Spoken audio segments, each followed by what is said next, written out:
Професорке, добро вечер, да ве прашам како сте? Одлично, одлично. Таман влегов во форма, дури ме фаќа жал што кампањава ни се привршува, ама сметам на вториот круг. Така што ќе одиме заедно. Како што кажавме, нели се наоѓате сред изборна кампања.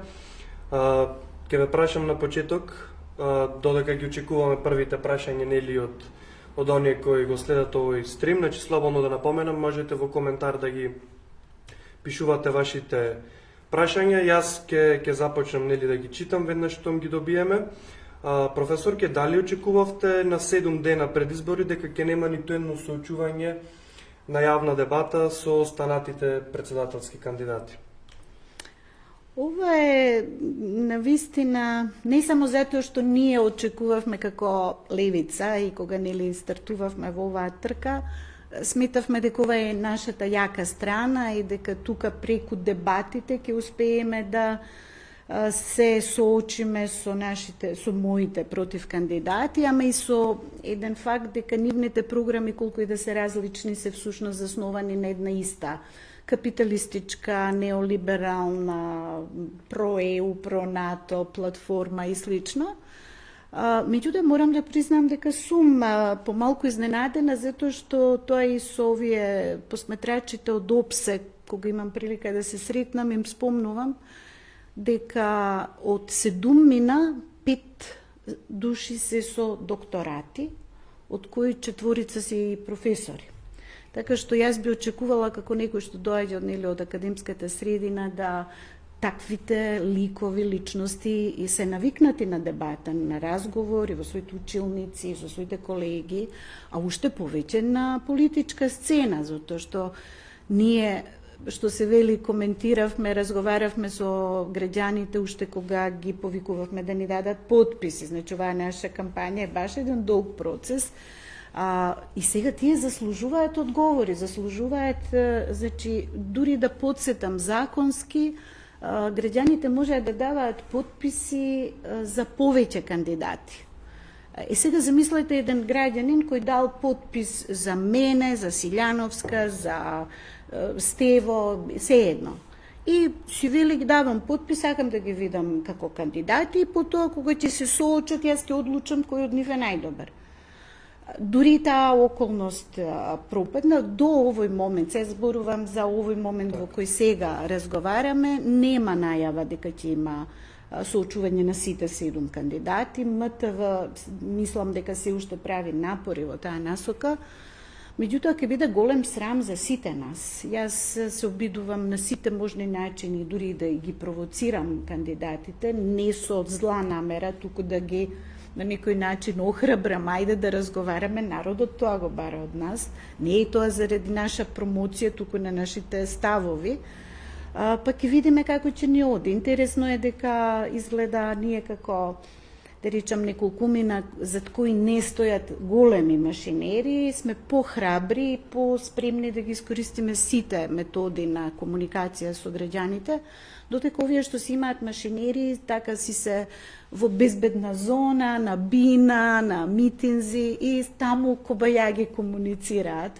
Затоа еве и овој начин на комуникација ни дава една дополнителна можност. Така, вие веројатно сте приморани во едни вакви услови со ограничени нели ресурси во отсуство на дебата, да импровизирате за да се доближите веројатно до граѓаните. Претпоставувам и на терен импресиите се одлични, но меѓутоа оние кои што не се можеби во можност од нивните секојдневни обврски да присуствуваат на сите тие теренски активности каде што ви одите, имате, да напоменам, можност вечерва слободно да напишат доколку имаат некое прашање во коментар, професорката со задоволство ќе одговори. Интересно оно што го кажавте во однос на дебатите, иако кај нас нели мој впечаток е дека изборот демократија некако има некоја преголема инфлација, но нели дебатата треба да биде едно од доблестите на демократијата. Апсолутно, апсолутно, и тоа дури би дополнила, се ние почнавме со ова во контекстот на изборите и со очувањата, и председателски веднаш еве следуваат и парламентарните. И јас сум речиси убедена дека нема сите да имаат еднаков третман, дека ќе има дискриминација од медиумите. Дури можам да ви кажам една анекдота, ми се јавува новинарка, нема да го кажам ни медиумот, ни кој што, туку сака да направи некој 15-минутен прилог. И ми велам, дали ова го правите со сите кандидати? Вели, не само со вас кои сте од помалите партии. И јас тука така малку, знаете, се вознемирив и одржав дури една лекција. Велам, знаете што, ние на председателски избори сме сите еднакви, бидејќи зад нас стојат по 10.000 подписи, стартуваме од еднаква правна основа и имаме право и должност да бидеме еднакво представени. За како тоа, велам, да, точно дека партијата што ме предложи мене може да речете дека е помала, ама тоа е многу шпекулативна категорија, бидејќи ќе видиме на избори колку е левица мала, нели ние не очекуваме дека е мала. Меѓутоа, сепак, дури тие тоа го рефлектираат на кандидатите. И простете, јас не сум помала од Стево Пендаровски, кој докторирал после мене, бил бирократ цел живот, по политички функции и така натаму. Ја не се сметам за ништо по-малку вредна од него, туку, еве, ќе бидам нескромна, кажам, и многу поквалитетна во некои работи во кои тој не стасал да се докаже.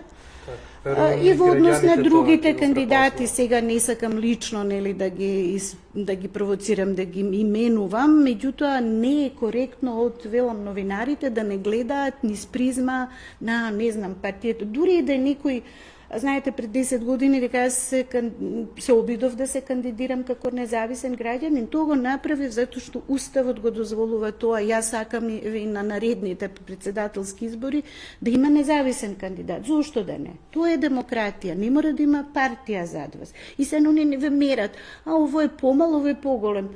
Јас и Силјановска сме горе-доле по сантиметри, тука некаде сега, разбирате, карикирам. Така што ете... И прашање е колку се еднакви можностите и шансите на сите кандидати во оваа изборна кампања. Не се еднакви. Фаворизирани во однос на рекламирањето на медиуми, финансирање и така натаму можно остави за соочување на дебатите, али тие сите кандидати, кога ете конечно добивме да имаме можност да гледаме повеќе кандидати, дали граѓаните сепак имаат можност еднакво да ги слушнат нивните програми, заложби и така натаму? Не можат. Ние и во почеток и дури кога имавме на церемонија на подпишување на тој кодекс на фер избори, ја кажав отворено дека е тоа празно парче хартија, празни зборови кои убаво звучат, меѓутоа во пракса ние знаете како стартуваме некој од нас со врзани нозе, раце и сега треба да се надпреваруваме со овие што имаат машинерии и што создаваат привид всушност на големи маси, луѓе, толпи, химни, по 6 души им пеат бендови, химна или не знам, химна на партија или на држава, се едно. Ние тоа го правиме толку скромно, едноставно, што мислам дека е добро за нас, така што не ме тоа фрустира, туку нееднаквоста во процесот е навистина дури и противправна. Ние поднесовме нели до Уставен суд и приговор околу распределбата на средствата за она бесплатно, односно од државата платено рекламирање и тука не скратија. Така што не знам, може би на крајот ќе излезе секое зло за добро, па кога, знаете, граѓаните викаат, но ние пред да им почне некоја омилена емисија по 15 пати од еден ист лик, а мене ме нема или ќе се појавам еднаш, и на луѓето им е преку глава. Сега, да бидеме искрени, тоа не носи, може би, поени, па може би ќе дојде на добро да ни се заврши работата. Професор, ќе почне да ни пристигнуваат и некои од првите коментари, но пред да продолжиме на коментарите, јас вечерва покрај што сум тука во својство на модератор на оваа сесија, воедно сум и раководител на Црвена младина, односно младинската организација на Левица. Па ете ќе искористам можноста и прв да ви поставам едно прашање кое младите ме замолија да ви го поставам вечерва. Нив ги интересира како ќе се промени животот на младите ако Билјана Ванковска стане председател. Што може еден председател во суштина да направи за младите во Македонија? Прво да бидам сосема искрена, Јас не можам да ветувам нешто што не се во надлежност на председателот и тука обично внимавам. Најубаво би било сега да одржам еден убав професорски говор, како јас секој ден го минувам, работен со студенти, со млади, со средношколци кои се интересираат и слично. Меѓутоа, она што председателот може да го направи, јас инсистирам на тоа, е да создаде нова клима, нови можности на Македонија во однос на нејзиниот социоекономски развој. Јас мислам дека младите кои масовно заминуваат, имавме вчера вест колку училишта се затвориле само во една, ако не се лажам, 14 така беа, тоа е точна бројка. Значи, работата е да им дадете прво не гола надеж, туку да почнете да ги менувате нештата. Например, го намалуваме воениот буџет, ги префрламе средствата во образование, знаеме дека училиштата ни се катастрофа, се распаѓаат, тоалети ужасни, нема наставни материјали и така натаму. Потоа воведување на некакво чувство на ред, на поредок, затоа што па и оние кои не се социјално загрозени заминуваат од Македонија, вели не можам да живеам во земја во која има неред. Специјализантите, овие од медицина. Да. Значи, не само затоа што се актуелни, и вистина е дека тие ми упатија мене имейл уште на почетокот на кампањата, јас им одговори веројатно прва, знаев дека им упатили напротив кандидатите, сите одговоривме, нели, позитивно, меѓутоа тоа е рак рана на општеството, затоа што знаете колку вас младите, или да речеме таа фела од медицината и треба работа, наместо да оди во Хрватска, во Германија, на друго место, ние, ако средствата од НАТО си ги насочиме кон градење клинички центри немаме, значи катастрофално, во помалите места немате амбуланти, во Крушево има еден лекар и ни еден педијатар. Значи, дечињата од Крушево, јас знам како мајка на 3 деца, што значи, кој ќе ти качат температура и те фаќа паника што да правиш со детето, тие треба до Прилеп да одат. Значи, во тој севкупен мој ангажман, кој се разликува многу од другите, нели, би работела на развојот на можностите и за вработување, за искористување на сопствените капацитети, за реалокација или пренос, очување на средствата со кои државата располага, ако не директно, бидејќи нема влада да бидам и да носам буџет, и буџетот го предлага владата, во собранието го носи, меѓутоа апелот или насочувањето или отварањето на дипломатски односи, соработка со други делови на светот, тука особено мислам на Кина, која предничи во многу работи, мислам дека е доволно за една генерација, две. Значи, не ветувам преку ноќ, ама ќе работиме на тоа да во она што ги интересира. И особено ми се чини значајно дека новата, вашата млада генерација, оние што следуваат после вас, се соочуваат со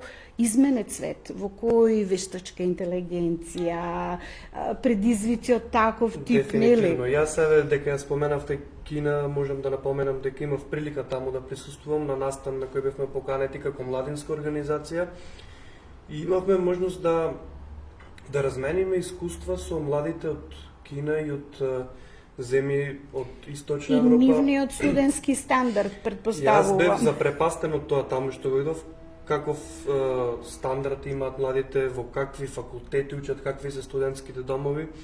Буквално бев импресиониран од она што Кина им го нуди на младите. И еден интересен податок ќе споделам во интерес на јавноста, иако не ми е целта вечерва да зборувам само да модерирам, но темава е интересна. Ако во Кина од Кина заминувале на запад, да речеме, одреден број на студенти пред 50 на години, само околу 20% се враќале назад во Кина да продолжат со работа и со живот. Бројот на студенти кои заминуваат денес е 10-кратно зголемен, но бројот на студенти кои се враќаат е исто така 10-кратно зголемен. Сега 90% од студентите кои заминуваат да студираат на запад се враќаат во Кина. Тоа е, да го земеш знаењето и да си го вложиш во земјата што си ја сакаш, семејството кај што ти е и кај што сакаш да живееш, значи да бидеш корисен. Така што имам јас една таква идеја во мојата програма, се вика Македонија без граници. И тука зборувам не е нели она класично само од диаспората од повозрастните, туку баш младите луѓе кои денес заминале, вчера заминале, како тие врски да си ги одржиме живи и тој ум и тоа знаење, најте тераме вода на наша воденица. Супер, професор, ке ни стигна и првите коментари. Ајде да чуеме. Вели еден коментар, што може да направи значи професорка да објасни како председателот е значен по функција и што може да направи спречи за да создаде корист на републиката. Ова предпоставам се однесува на надлежностите на На председателот. надлежностите, да, сега да не бидам здодевна професорски да ги редам надлежностите.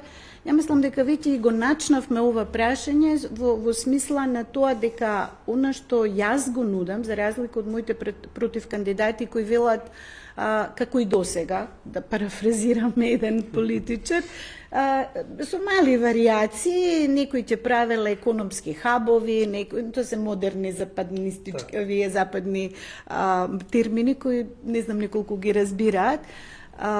Работата е во тоа да свртиме нов лист. Значи, она што председателот може, иако го подценуваат. Значи, цело време, дури и на јавноста и се нуди приказната, сега што ќе гласаме на избори, што таа функција не е важна. Важна е и тоа како е важна, и тоа особено во денешниот момент, и затоа тоа го нагласувам и пред медиумите. Велам, вас ви е многу важно да имате председател кој ќе биде апсолутно независен, критичен, директен и независен од владата и од собранието. Значи, јас отворено велам, некои мои против кандидати си замислува дека нивните партии ќе дојдат на власт, па како они веќе и во спотовите се сликаат како заедно нешто договарат. Ја тоа нема да го правам. Јас ќе контролирам, јас ќе следам што прават другите власти, со намера да укажам на нешто, да спречам нешто, да понудам нова алтернатива, а во мојот домен, во она што е надворешна политика, нема да дозволам ја како Никола Димитров, министер, да ми подпишува меѓународен договор, како Заев што го подпиша договорот со Бугарија. Значи, ненадлежни политичари, а председателот седеше на водно, нешто апелираше помалку и така, ама ништо од тоа. Ја мислам дека председател треба да си ја врши својата работа и во тој контекст ќе бидам апсолутно будна и ќе контролирам што прават другите власти за да спречам да не почнат да забегуваат како овие досега. Така, супер. Впрочем, веројатно и затоа има перцепција во јавноста дека председателот поради тие нели претходни кои молчеле за некои такви работи, има перцепција дека председателот нема некакви ингеренции, дека тоа е само символична функција. Зависи од личноста. Значи, јас и кога им предавам на студентите, велам да, институциите, системот е важно, како ќе ги поставите, како ќе ги по правила да функционираат, нели она што го викаме владење на право. Меѓутоа и личностите се важни. Овде имаме ретка можност како граѓани да избереме човек, ама заради човекот. Еве, дури апелирам некогаш, велам, окей, добро, левица си има платформа, идеологија и се, со која јас се согласувам и ја споделувам. Меѓутоа, пак јас имам и лични некои карактеристики, што вие можете да ги предочите, да ги видите спрема другите, така што може тоа да ве убеди дека јас сум вистинската личност, за да ги нели мотивираме да гласаат за личност, за некој што на кого му веруваат и кој им делува убедливо дека нема да врти, а да не каже ништо или да не преземе ништо. Јас имам чувство дека дел од кандидатите имаат некакви програмчиња, многу несериозни, во кои практично не знаат ништо ќе прават во својата канцеларија. Јас имам толку многу работи наведено што мислам еден мандат малке ми биде, куске ми биде. Супер, одиме понатаму со следното прашање. Има повеќе вакви прашања, но ќе ги спојам во едно. Се однесуваат на договорите со соседите, односно има прашање дали професорката Ванковска ќе се залага за укинување на Преспанскиот договор и Охридскиот. И тука има уште едно прашање кое се надоврзува за договорот веројатно со Бугарија, се мисли. Да, јас на почеток веднаш излегов директно, значи со тие радикални, како што ги викам, решенија. Зошто? Затоа што тие се тегови. Нам ни се како на држава и како на општество и како на систем обесени околу вратот, околу гушата и не влечат удоле. И сега го користам, нели, оној термин Бермудски триаголник, па некои новинари буквално ме сваќаат и викам, никој не се вратил од Бермудскиот триаголник. Тоа е урбан мит. Мислам да се разбереме, не постои такво нешто необјашниво каде што пропаѓаат бродови или не знам држави. Меѓутоа, ние работиме на своја штета, зборам како општество, како естаблишмент, овој што досега води државата. Така што ниту еден кандидат, дури од овие што се критични кон, да речеме, Преспа, отворено ќе ви кажам, јас имав една размена со колешката Силјановска, во која приватна по овие месенџери, во која ми забележала за нешто што сум кажала во телевизиско интервју. Вели, како вика не ја спомнувам Преспа? Велам, да, Преспа е спомната, меѓутоа нема дадено решение. Не е решение вие да речете, јас лично нема да користам Северна, секогаш кој ќе можам. Тоа е индивидуален чин. Тој нема рефлексија на општеството. Работата е да имаш храброст да покренеш постапка за раскинување, значи прво раскинувачка нота до Атина, со образложение правно дека меѓународното право, Виенската конвенција за договорни односи е прекршена и така натаму, нешто што беше евидентно уште кога во јуни месец 18 година беше донесен Преспанскиот договор. Нема вртење кругови, ја ќе формирам стручен тим, па ќе викнам странци, па ќе напред. Тие некои работи, аргументи ги имаме ние во рака и ги знаеме, ама треба политичка волја и сила некој тоа да го реализира. Значи, јас мислам, тој дел со Преспа е малку покомплициран, бидејќи грците беа мудри. Мудроста, да речам, она што е на наша штета, на Грција беше во тоа што тие не натераа сами да си го смениме името и да тоа го ставиме во уставот. Тука е глучниот. И кога велам ја нов устав, се сиктар, се што не чинја, што е вградено по пат на сила, на принуда, од надвор, сиктар тоа нов устав, граѓански устав, модерен, како што имаат нормални држави. Не може дури за една Бугарија да ви кажат, ама бугарите го немаат тоа во својата преамбула или во својот устав. Па значи, што нам ни пречи да си донесеме устав како што имаат дури една Бугарија. Впрочем, устав што ние сакаме, а не како што некој друг ни наметнува. Сакаме, апсолутно. Сето тоа е, значи, што под принуда, што под војна, што под да влеземе во НАТО, да влеземе во ЕУ, ни доаѓа овде емисари од Меркел до министерот за одбрана на САД, да не убедуваат да си го дадеме името. И што добивме за тоа? Значи, тука ја немам дискусија, борбата ќе биде тешка, ќе имам обструкција и од внатре, и мислам дека ако успееме ние да влезам јас во вториот круг, амбасадите ќе бидат цели ноќи, нема да спијат, ќе заседаваат, затоа што ќе биде рамно на чудо, на некој што им го ремети она статус кво што тие го воспоставиле. Ние сме предмет на она што се вика меѓународна интервенција или меѓународен state building и ние сме протекторат, ние сме колонија. Тука мораме да тргнеме од таа болна вистина, за да почнеме нештата да ги менуваме. Добро, професорке, одиме понатаму. Следно прашање поставува Андреј и вели како гледа професорката Ванковска на иницијативата за Отворен Балкан. Тој е актуелно денови, како беше став? Таа иницијатива е прилично, да речам, и не е јасно дефинирана, нели оној триаголник Македонија, односно Скопје, Белград, Тирана. Па тука Косово има проблем со Србите, па нели никако да се отвори тој Отворен Балкан, иако ја мислам дека колку почетна иницијатива, бидејќи овој регион страдал од конфликти кои уште, еве, дури сега денови зборуваме за Сребреница и декларација Обединети нации, па Бујар Османи сака да ко спонзорира таму да се појави и Македонија и сето тоа. знак, тоа е доказ дека ние имаме работи за решавање. Меѓутоа, сум патувала по регионот, сум разговарала со луѓето и секојаш кога зборуваш со обични луѓе, тие размислуваат поинаку од нивните естаблишменти и тие држат до некакви, ние ќе им вратиме на овие, не, овие ни се добри, они ни се лоши. Обичниот народ сака да соработува.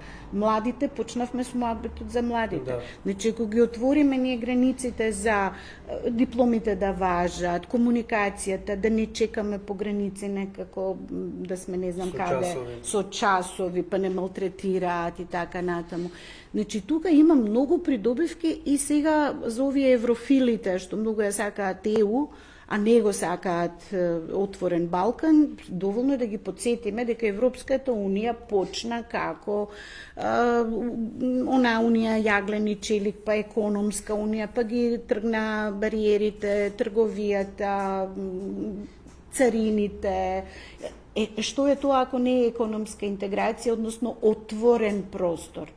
Сега Кина го прави слично со појас и пат на глобален план, на многу поширок план од и сега тука се поставува прашање што нам би ни пречел отворен Балкан, односно јас сум дури малце како левичар и за Балканска конфедерација или размислување за тоа како е сега нормално ќе треба да се создадат услови и левичари како нас да дојдат, ама вистински некако Ципрас, што ја уништи левата идеја. Да. Меѓутоа, мислам, јас сум за, позитивна сум за се што значи поврзување на Балканот, зашто преку директна соработка, комуникација, туризам, млади, размена, луѓето се препознаваат и сваќаат дека овие политичари ве ги караат и ги тераат на војни и на глупости, а обичниот човек секаде има иста потреба да живее достоинствено, така е. Тука се надоврзува едно прашање. Актуелно беше изјавата на министерот за надворешни работи Бујар Османи. Тој дури напомена дека ќе покрене иницијатива за напуштање на отворен Балкан. Дали мислите дека тоа, не знам, ќе се одрази негативно на нашите односи со северниот сосед, можеби?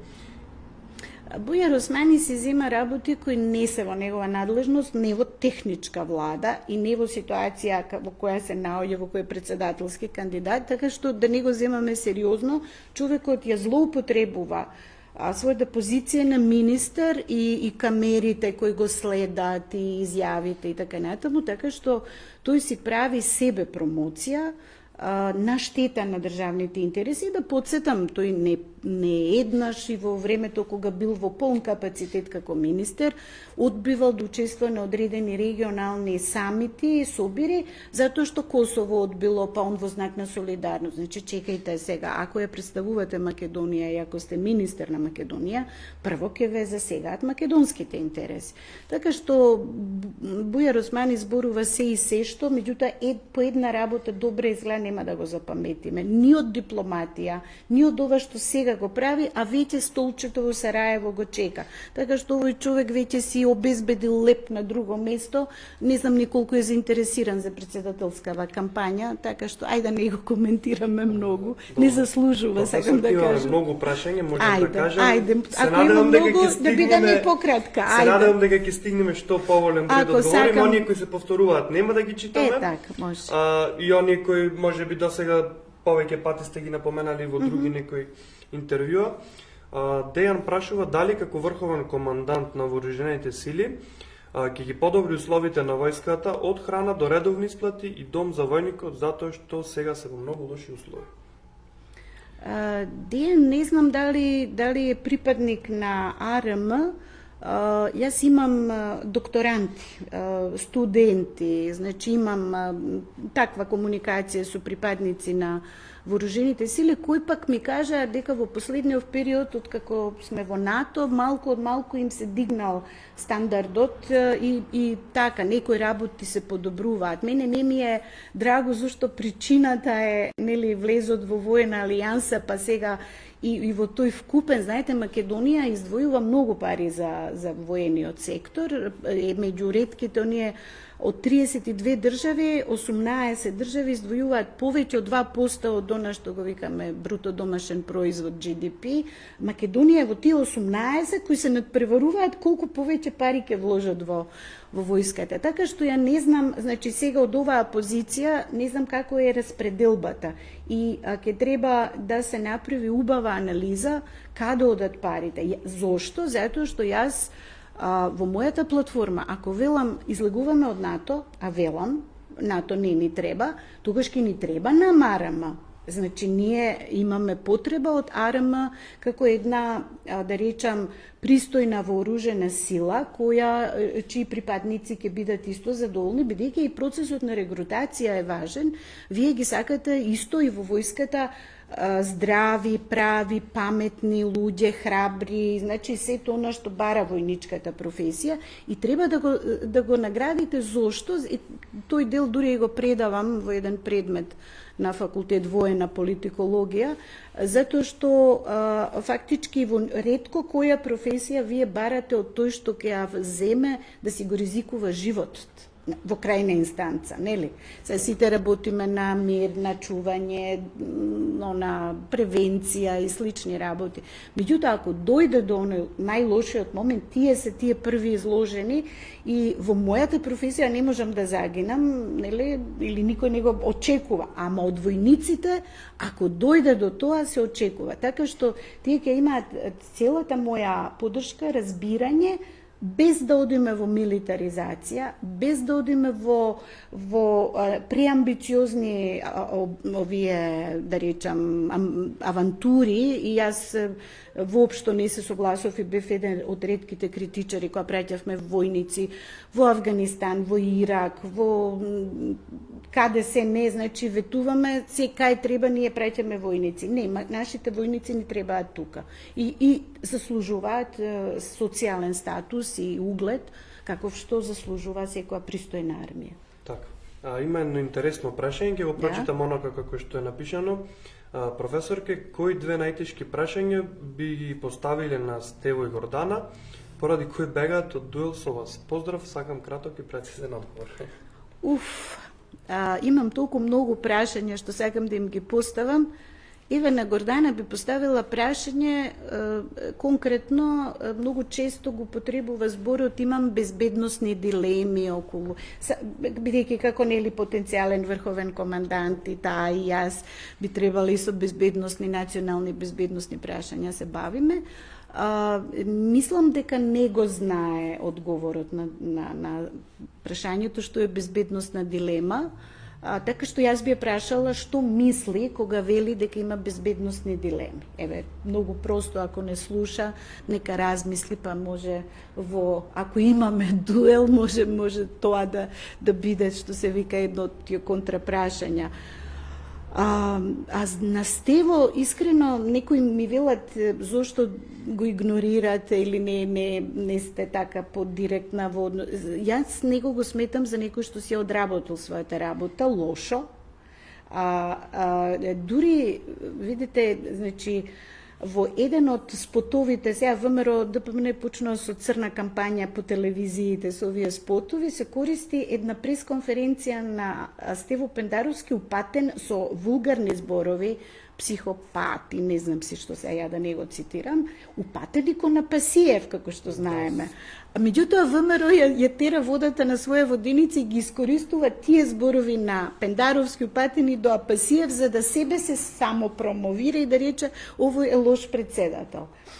Значи, да, тој е лош председател и знаете што најмногу ме боли од една сцена, значи има мал милион нормално.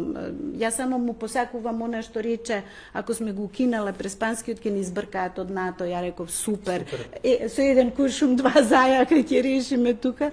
Меѓутоа ме боли прашањето кога тој ги прими представниците на Сдруженијето на македонци од Пиринска Македонија и кога даваше прес изјава, рече примив граѓани од Бугарија, граѓански здруженија од Бугарија. Тој зборот македонци не го употреби. Не употреби Пиринска Македонија, ништо. А вамо се сите оние сега големи патриоти зборат за Македонија и македонците и Така што ето, од прилика тоа се Добро, некој... да се надеваме дека ќе имаме дебата и дека можеби ќе имате Да, и до можност тоа ги ќе ми текнат и прашања по-конкретни. да поставите прашање, па и да видат граѓани. Инаку Гордана би ја прашала, ето, го спомнав прашањето. Да, Преспа е спомната еднаш во таа програма, што ќе прави со Преспа.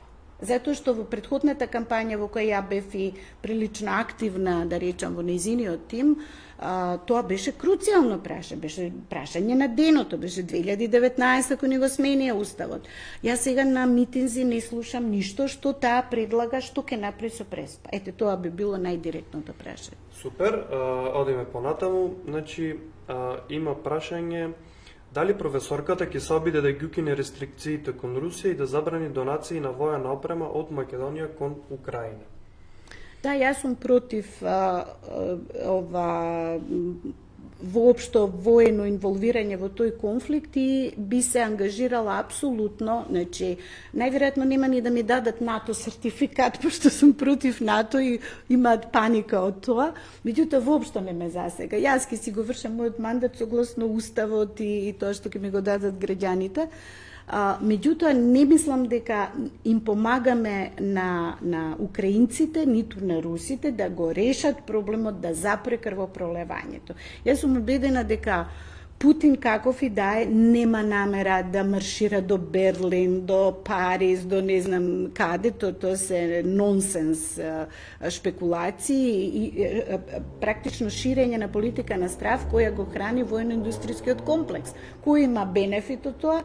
Сега имаше некоја репортажа, еден собственик на воено-индустријска корпорација во Германија, чиј профит од почетокот на војната во Украина се дигнал за 5 пати. И тој дека супер, нека тера војната, ќе градиме нови фабрики за оружје. Оружјето значи смрт. Јас сум за тоа да не се инволвира Македонија таму кај што не е место, ако може да помогне и тоа во насока на примирие. Прво примирие, потоа се друго. И ова со санкциите е нешто што нас не удара по глава. Значи, тие и пазари што сме ги имале и можности да пласираме од јаболки до не знам што, значи, една можност е си исекла, ама не сте отвориле некоја друга. Ај барем овие европјани нека ни ги купат јаболките, да бидеме, окей, ќе тераме санкции, ама да имаме некоја фајде, зборувам за преживување, не зборувам за профит. Се разбирам. Додека сме на тема геополитика, имам уште едно прашање поврзано на таа тема. Дали, професорки, ќе воспоставите дипломатски односи со Палестина? Палестина ми е слабо, знаете, мислам, ја би ја признала палестинската држава со тоа што потребни се многу посилни меѓународни механизми за нејзино. Знаете, постојат резолуции на Обединетите нации, практично Палестина е под окупација. Според важички резолуции на Обединети нации кои се стари 70 и кусур години, ние апсолутно треба да го поддржиме отпорот на палестинскиот народ против таа окупација. Значи, тие се жртвата, тие не се сторителот и не само заради ова, туку заради 7-8 децении на тортура и овие израелските населби практично им продират, ги потиснуваат, сега веќе и ги убиваат, вршат геноцид врз нив. Да, апсолутно ќе стојам на страна на Палестина и тука немам никаква дилема и многу ми е чудно, да речам, во најмала рака, што моите против кандидати се однесуваат како да ќе бидат председатели во еден мирен свет, па ќе си бидат тие во НАТО, па Европската заедничка безбедносна политика, па тоа некој друг свет. Тие живеат во друг свет. Јас живеам во светот во кој хорор владее, војни има и дури и закани да се прелее и Тајван, Кина. Ние толку малку следиме. Иран, Израел, ова сега ескалацијава, останавме една ноќ ние и во групите наши, нели, на левица, во кој буквално до раните утрински часови гледавме како се одвиваат и не е завршена таа работа. Така што овој председател, секој што го нагласувам, ќе има толку тежок мандат, 5 години, дури да не се зафаќа со овие прашања со кои јас сакам да се зафатам. Светот во кој живееме во наредните 5 години ќе биде многу поинаков од овој што го имаме денес, само да се надеваме да не дојде до најлошото. А и денес е многу поразличен од оној пред 5 години. Апсолутно, се забрзува, се акселерира тоа целото движење глобално, а ние спиеме и мислиме, добро, НАТО, ЕУ и застанале во времето луѓево. Имам уште еден коментар, односно вика, последните анкети покажуваат дека вие и Гордана влегувате во вториот круг. Имате ли коментар на тоа? Не сум чула такви анкети, не знам од каде се, меѓутоа ако е провокацијата дали би сакала да влезам, можам да ви кажам една работа, вака сосема искрено, значи имавме ние едно кафе пиење утринско, една забавна програма на Сител телевизија.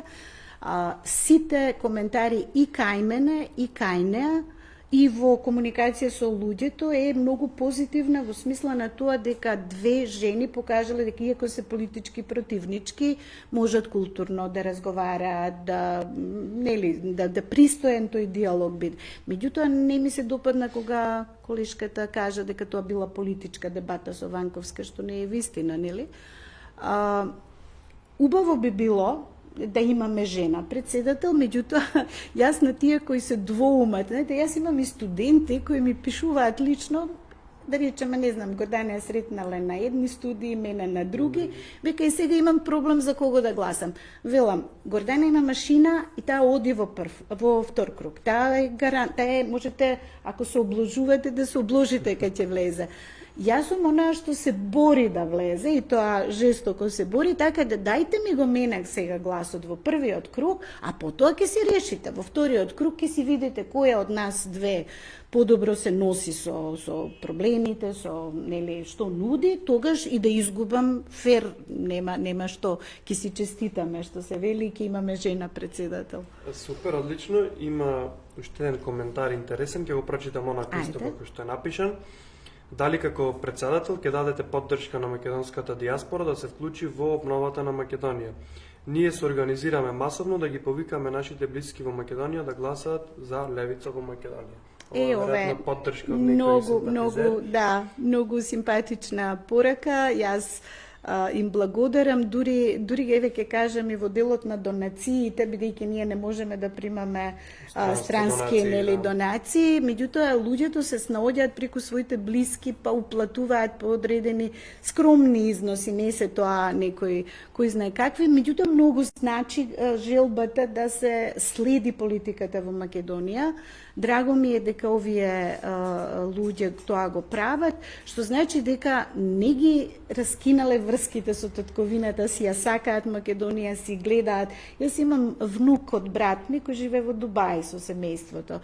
Секое наше слушање на телефон, лично, кога ќе се видиме, прашување дали да се вратам. Имам идеи, тој е електроинженер, имам идеја да направам ваков бизнис, онаков, таму научил многу во Дубај, сака да го вложи своето знаење и ме прашува да дојдам. И сега велам, јас би сакала да дојдете, ама здравство немаме, школство немаме, дечиња треба да растат, имаат и така.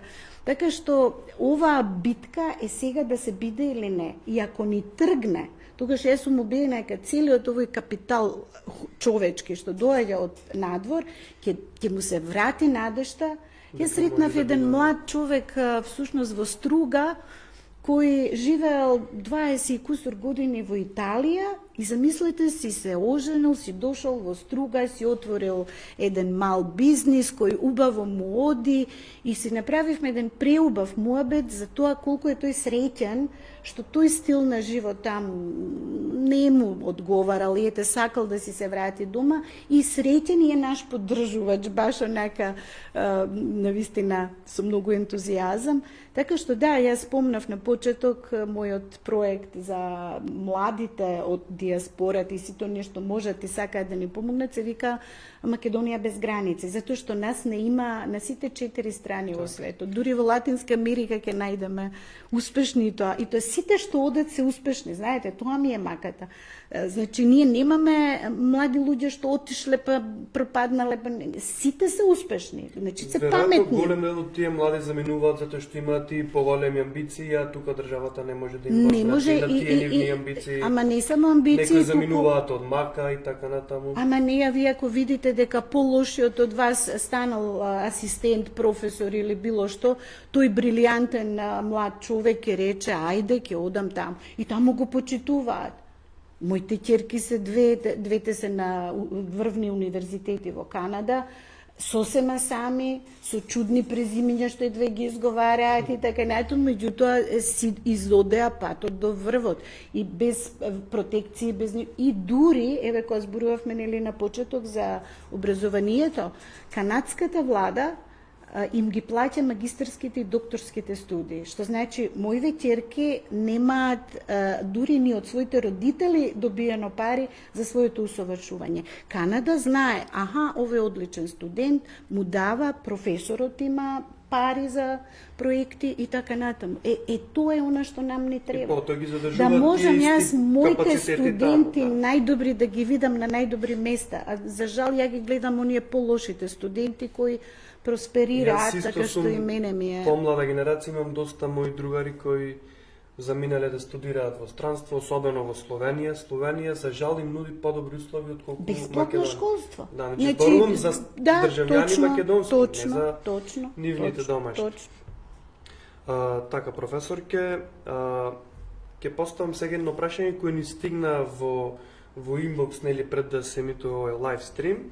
Имавме неколку такви прашања, ќе гледам и од нив да поставам некои. Добро, некои луѓе не сакаат јавно, така. Да, или не биле во можност сега да го постават прашањето, но да ги спочитуваме.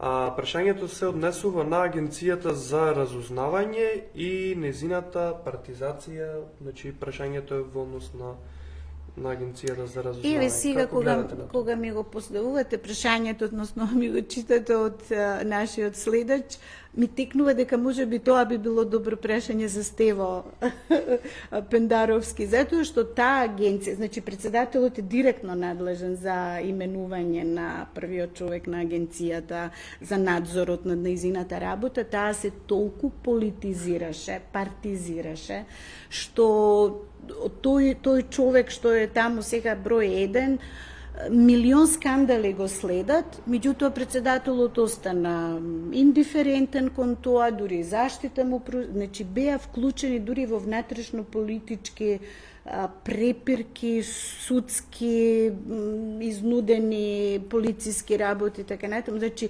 работат се, освен она што има работа. Таа работа мора да прекине. Значи, тука мислам дека имаме една сериозно запоставена институција која располага со многу моќ, да бидеме искрени. Значи, таа наместо да работи во интерес на националната безбедност и нашата безбедност како граѓани и држава, таа работи всушност за своите политички господари и плюс NGO проекти си тера лево-десно со супругите и слично, така што таму има многу работа. Таму е рак рана. Добро, имаме уште вакви прашања кои ни стигна од претходно. Следното прашање се однесува на приватизацијата на безбедноста, односно како професор ќе вие гледате на приватните безбедносни компании, тоест агенции за обезбедување. Тоа е исто едно сложено прашање кое е модерна глобална тенденција, не е само кај нас, тоа мора да си го признаеме. Значи, дури ми се чини пред некој од овие наши големи митинзи, не се сеќам дали у Кавадарци или каде, дури Апасиев го спомна од говорница за приватизацијата на затворите во Америка. Дека буквално се она што е како јавна, да речам, институција или услуга или еве дури во овој систем на прогон или казнување и слично, оди во приватни раце. Кај нас не е до тој степен, меѓутоа приватните агенции за обезбедување стануваат паралелна полиција, моќна и е партиски многу си ги менува страните. Како која власт се смени, тие одат, склучуваат договори со нив. И знаете што е иронијата, дека вие имате приватни агенции за обезбедување што ја чуваат армијата. И се прашувате, училиштата, да, училиштата и се нели цела во оваа приказна колку ни се децата. Сега, јас сум растала во време, па и моите деца, не само јас сега, да не одам толку далеку, во кој кога го пушташ ти детето на улица да си играе безбедно, а камоли па во училиште. Значи, од дома до училиште, во училишниот двор и слично. Значи, ние имаме сериозен проблем со криминализацијата на општеството, а при тоа овие профитираат од тоа и сега наместо полиција како јавен сервис да си обезбеди безбедност на граѓаните, некој за профит. И сега мене ако ме ограбат, треба да си платам, не знам, некој да не спомнуваме фирми, камери, надзори, сето тоа. Тоа е нешто што државата мора да го обезбеди. За жал, ние имаме една студиска програма таква, велам за жал, затоа што ја основавме со една друга идеја, зборам за мојот институт, за приватна и корпоративна безбедност, која на крајот се заврши во некаков љубовен сојуз помеѓу комората за обезбедување и факултетот и студентите, чуварите и така натаму, што не ми се допаѓа. Целата идеја беше да имаме контрола на тој дел, бидејќи таму имате околу 10.000 луѓе. Нашата армија брои 7.000 значи припадници, зборувам за нели активниот состав, додека од приватните агенции вие имате десетина илјади и повеќе дури. Некои од нив и со право да употребат сила и така натаму. Така што мене таа тенденција на дерегулација, односно пренесување од она што е во државата, во приватни раце за профит, воопшто не зборува добро. И тоа јас би го навистина зела како сериозен проблем. Така, во меѓувреме дури ги читаме прашањата кои ни стигнаа во пораки, уште еднаш ги повикуваме оние кои не следат. Слободно можат да постават прашања и ние ќе се потрудиме сите прашања кои сме во можност вечерва да ги одговориме. Така да слободно пишувајте прашања, коментари. Имаме уште неколку вакви прашања кои ни стигна во порака. Следното прашање е: професорке, дали ние имаме сојузници во Европа? Тоа прашање ми го поставуваат оние кои ја гледаат Европа низ призма на Брисел. И се тука има оној естаблишментот, нели, оние клучни големи фигури, па што доаѓаат овде како представници, емисари, посредувачи, што се не. Европа е сложен континент и не случајно двете светски војни всушност почнуваат тука па стануваат глобални, не е исклучено, не дај Боже, и трета. Се случува како да речам една редефинирање на она што беше како среќно семејство, Европската унија, благосостојба, мир, Нобелова награда за мир доби Европската унија и слично. Сега веќе имаме ситуација во која мораме да се бориме и ние што сме надвор од Европската унија. Затоа велам, некој ми вика, ама ние не сме дел. Да, ама ако ти си тргнал да влегуваш во интеграција, ја кажав дека сум за интеграција и на Балканот, и пошироко, па и глобално. Ја не гледам зошто бариери и студени овие војни би отварале. Треба да гледаме и ние имаме сојузници. Значи, не се тоа само овие ликови што и деновиве дел од нив ми даваат јавни поддршки. Денес Речко Хороват, например, хрватскиот филозоф и активист. Имаме и многу други, Клердели, ја чувме, видовме, нели, извонредни личности кои се инспирација за нас, кои се лево ориентирани. Европретеници, токму така, значи да не ни зборат за изолација, затоа што ние имаме пријатели и во Европарламентот, затоа што Европарламентот Но не е таа нивната Европа. Не е нивната, таа е таа доминантната. И сега, ако зборуваме чива Европа е подобра, Урсула фон дер Лајен, која е сега шпицен кандидат на десниве партии, народните партии со кои се фали ВМРО ДПМН, е под истрага за фаворизирање на одредени сделки, кронизам се вика тоа, така што претходно имаше и за плагијати, и за што се не. Далеку се тие од светци, од некаков светол пример, ние сме со добрите да речам, прогресивни сили во Европа, ние сакаме поинаква Европа. Значи, оваа Европа, ваква каква што е, може да заврши дури во некоја многу несакана ситуација која ќе предизвика ефекти во светот. Така што сојузници имаме, ние сме сојузници со оние што се прогресивни, што се застапници на сиромашните, на онеправданите, не на олигархиите. Така што ја мислам и како што и од тука градиме отпор од оздол, нели викаме нашата машинерија е народот, и таму, значи сите овие движења ние мораме да ги следиме. Има промени, доста протести во голем дел од европските земји. Има, и полицијата почнува да тепа. Сега, ако видовме пред неколку дена во Германија што се случи, како брутално затворија 2500 полицајци употребија за да затворат еден собир на кој се зборуваше евреи и палестинци заедно забранија со полиција ги. И на Јанис Варуфакис, ако не се лажам, забранија влез. Иако тој е европски граѓанин, не? Неверојатно. Ја не можам да верувам дека, знаете, по самиот чин на влегување во ЕУ вие станувате не посебен пасош, ама тоа се вика европско државјанство. Штом сте членка, имате пасош од одредена членка и имате слободна движење, па нели Шенген, па слободна зона на движење. И сега човеков го ставија на црна листа зашто сакал на Зум да зборува. Дури не беше ни во Германија, во Грција си беше.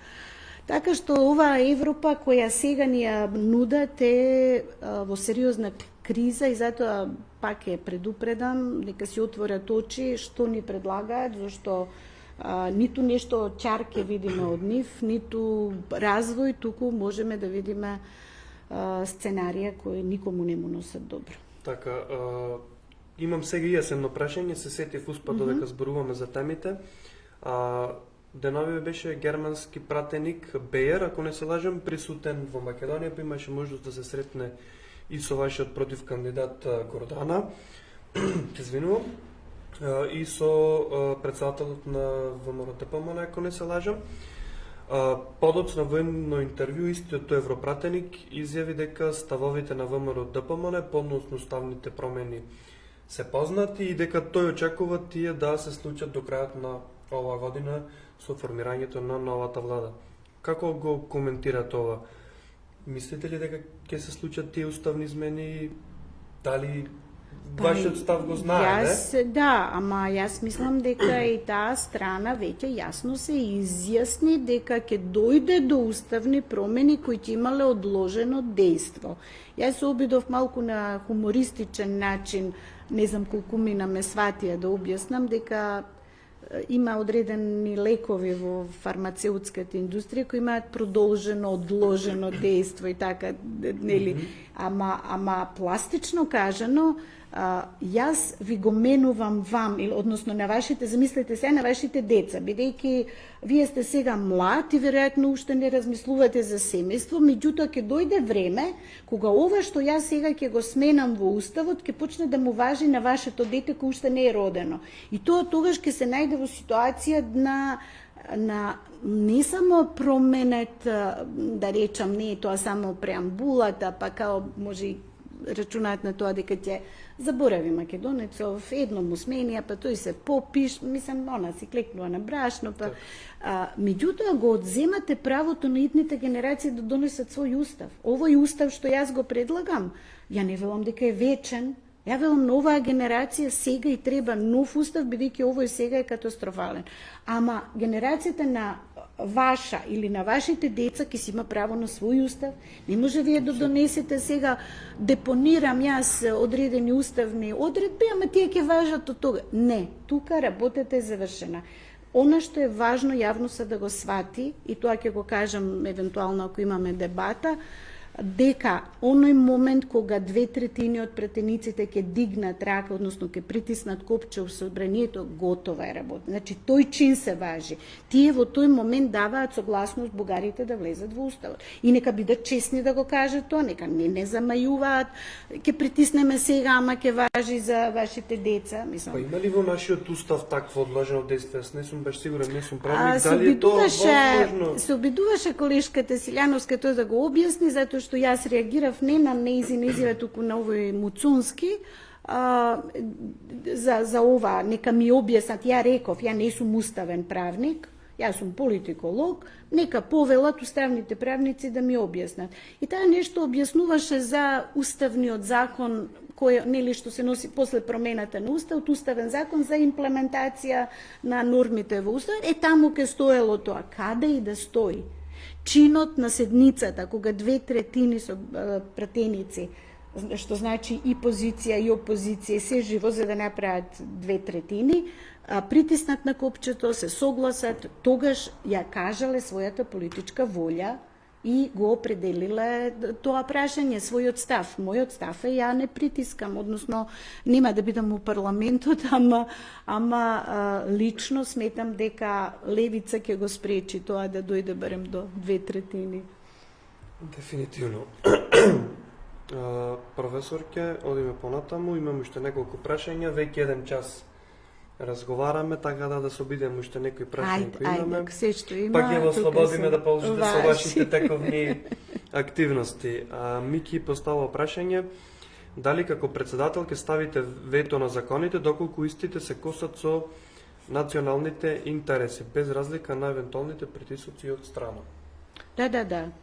Значи, единствено, не знам колку Мики знае, председателот не може да стави вето само на закони кои се системски со 2/3 мнозинство, тука нема таа слобода, меѓутоа може да реагира во јавноста, во своите настапи и слично. Суспензивното вето исто така, јас реков особено на олигархиските закони, се тоа што оди против интересот на, да речам така под наводници, малиот човек, обичниот човек, оној кој најмногу страда. Тука 10 очи ќе отворам и се разбира кривичното законодавство, се тоа што го изрелативизира, со тоа што тие можат потоа да те односно повторно нагласање ќе го донесат. И сега председателот, знаете, ако умее да ја комуницира таа политика со граѓаните, мојата против кандидатка вели јас ќе протестирам со граѓаните, па сега ако е така јас ќе подигам протести и ќе организирам на Facebook, на Instagram, ќе речем ајде народе дигнете се, овие, значи јас тргам веќе од тоа, нели, она Марксова теза дека правото е волјата на владеачката класа преточена во закон. Значи, ако вас владеачката класа ви е во собрание, и знаете сега, вие имате на овие митинзи, овие први луѓе на партиите што се естаблишментот и кои нели се на листите, веќе ги знаеме и листите. Тоа се богати луѓе, пребогати луѓе. Ја дури читав денес една статија во која правеле профили на председателските кандидати. Вау, таму има стварно богати луѓе, така што јас немам лист во антикорупцијска, бидејќи не сум носител на функција, нели? Меѓутоа, баш се онака импозантни. Меѓутоа и овие олигарси кои се во партиите, бидејќи, да бидеме начисто, централната власт ја носат СДСМ и ДУИ и уште некоја, нели, албанска партија. Локалната власт ја држи ВМРО, што значи имаме власт и власт. Нека на различно ниво, меѓутоа тие не се опозиција едни на други. Само што едниве претендираат од локална да станат и централна, а другиве сега се обидуваат да си ја задржат. Така што повеќето од моите против кандидати се во позиција на власт. Јас ќе правам се што можам и велам во таа некоја битка идна, ќе сметам, ја очекувам парламентарните избори да бидат многу успешни, така што левица ќе нема моќ мене да ме контролира, ама јас ќе имам моќ на извесен начин таа синергија да заеднички работиме во интерес на работниот народ, на прекаријатот, на овие луѓе што работат на договор на дело, никако добијат вработувања и слично. Нашата агенда е социјална, значи тука немаме дискусија и ќе има доста работа, тие брзи прсти, знаменца, европски и така натаму, ќе ги користат истите финти и сега работата, знаете, ако можеме, што велиме, нели, ние левичарите, пробавме социјални движења, не оди, пробавме вака, не оди, се мораш да им влезеш во институција. Левица влезе во парламентот, ако јас влезам во она што се вика председателски кабинет и ја водам до таму политиката, тогаш ќе биде малку потешко за овие да си прават тоа што сакаат, онака како што досега си го правеле. Така, супер, благодарам професорке. Имаме следно прашање од Андреј, како би ги подобриле меѓуетничките односи во Македонија?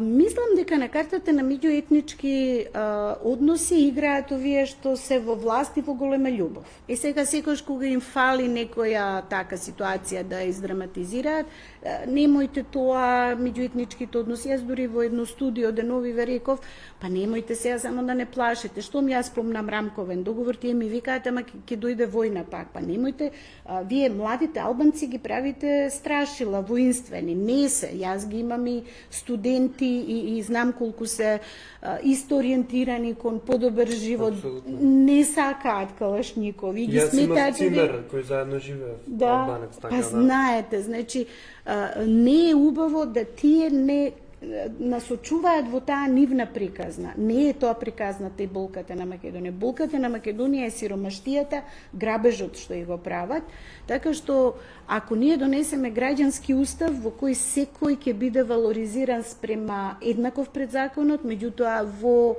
напредување во струка, во се ќе добие заслужена не награда, туку промоција и кариера, тогаш сите етнички разлики паѓаат во вода. Јас живея во такво општество во кој дури не ми ни било важно да прашам. Босна, особено ако земете денешна поделена Босна, па мешани бракови, па една хармонија, ама ја убија во крв, ја убија намерно за да Југославија исчезне. Тоа е тоа, трагедија. Во контекст на темава имате еден коментар, ова повеќе не е како прашање, но ќе го споменеме. Илинден јасно, Тивко директно некој сака да ги укине. Никој од кандидатите не ја спомнува војната во 2001. Таа војна беше за примање на територија, на крајот да промовираат за човекови права и така натаму, малце подолг коментар, но се однесува на војната во 2001. Нешто околу ова повеќе да спомните, бидејќи кандидатот вика дека никој Јас го имам тоа во кандидат не ја програмата. споменувал, но вие го имате. Да, еве нека се потруди на веб страницата да го најде, значи, овој текстот на програмата. Јас мислам дека додека овие бившиве команданти се уште во некаков политички естаблишмент, Бујар Османи кој се секира за Сребреница, оди на митинзи на кој позади му се вее знамето на УЧК.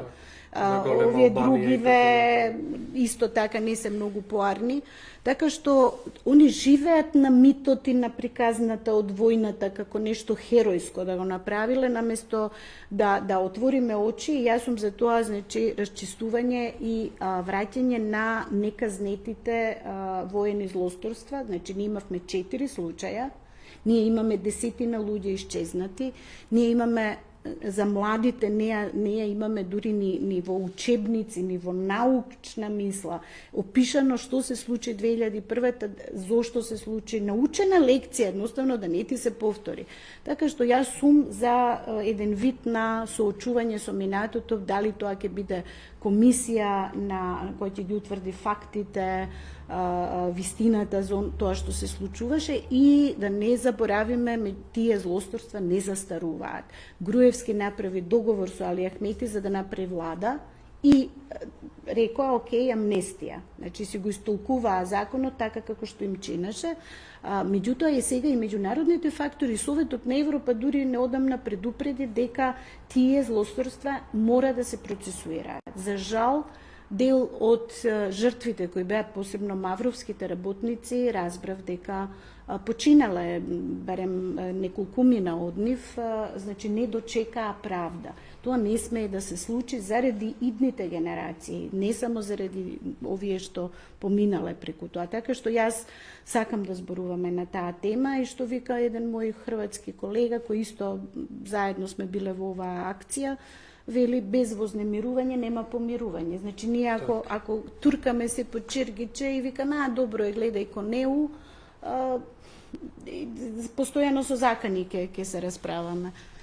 Да, една тема можам да споделам едно моје искуство каде што имав можност на тие студентски некои програми за работа што се во странство, запознав албанец од Македонија и ние со него за жал разговаравме на англиски. Кој е роден тука, кој живее тука, кој се образувал тука. Тоа ми го кажуваат мнозина во овие мешовити средини, велат дечињата од малечки или одат во различни градинки, во различни училишта, па и немаат кај да се сретнат, или живеат во различни мала, додека почнуваат директно англиски да комуницираат, и тоа не смееме да го дозволиме. Не е добро ни за македонскиот јазик, кој ја велам треба да биде лингва франка, значи еден јазик мораме да имаме со кој се разбираме, меѓутоа подеднаква грижа треба да имаме и за албанскиот, и за турскиот јазик, ромски, значи и според, нели, заштитата на човековите права, правото на образование, на култура, негување, секој од тие народи треба да си ги има условите. Меѓутоа не да тоа се користи како оружје едните против другите, така што. Так. Професорке, полека ги исцрпуваме, гледам и прашањата. Имам уште некој ќе го прочитам и полека можеме да превршуваме со оваа сесија. Прашањето е од Славчо. Од година во година извозот на земјоделски производи опаѓа, дали председателот треба да замеша прсти со меѓународни договори, бидејќи обработливата земја станува локација за фотонапонски централи. Да. За жал, ако не се лажам, тој е повеќе во надлежност на владата, тој тип на договор, затоа што председателот за овие од по, да речам, голем национален државен интерес. Меѓутоа, може председателот, ние имаме и анализи колку плодна почва, например, еве во Куманово, ова Lidl, што се отвори, кажува, на најплодната почва дадено на корпорација, зошто? За да луѓето одат и купуваат неквалитетна храна. Видов во некој од медиумите дека тоа земјиште претходно било на некој близок пријател на еден од вашите против кандидати. Да, нешто имаше така, тоа не го знаев до скоро, и па го исплива и тоа. Меѓутоа, од претходно кога почна, имам пријатели во Куманово, ми велат најплодната почва. Она што може да раѓа, се дава за Lidl. Мислам, каде е тука паметот? И ова со фотоволтаиците е сериозна работа. Не можете вие овче поле што треба да раѓа храна. Значи, сега и во контекст на глобалните случувања кои можат да одат и добро, ама и лошо, Македонија мора да биде одржлива во смисла на производство на храна, затоа што, не знаете, не можете вие да зависите за домати, за обични работи, за нешто. Знаете, има старите зборуваат и за некои бивши времења кои ја не ги знам, велат во Македонија никогаш не се умирало од глад, значи сиромаштија, да, болести, да, војски поминувале и сето тоа. Меѓутоа, некако она ќе боцнеш во земјата, па ќе ти роди, ќе ти никне. Ние сега тоа го распродаваме како да е туѓо, што се вели.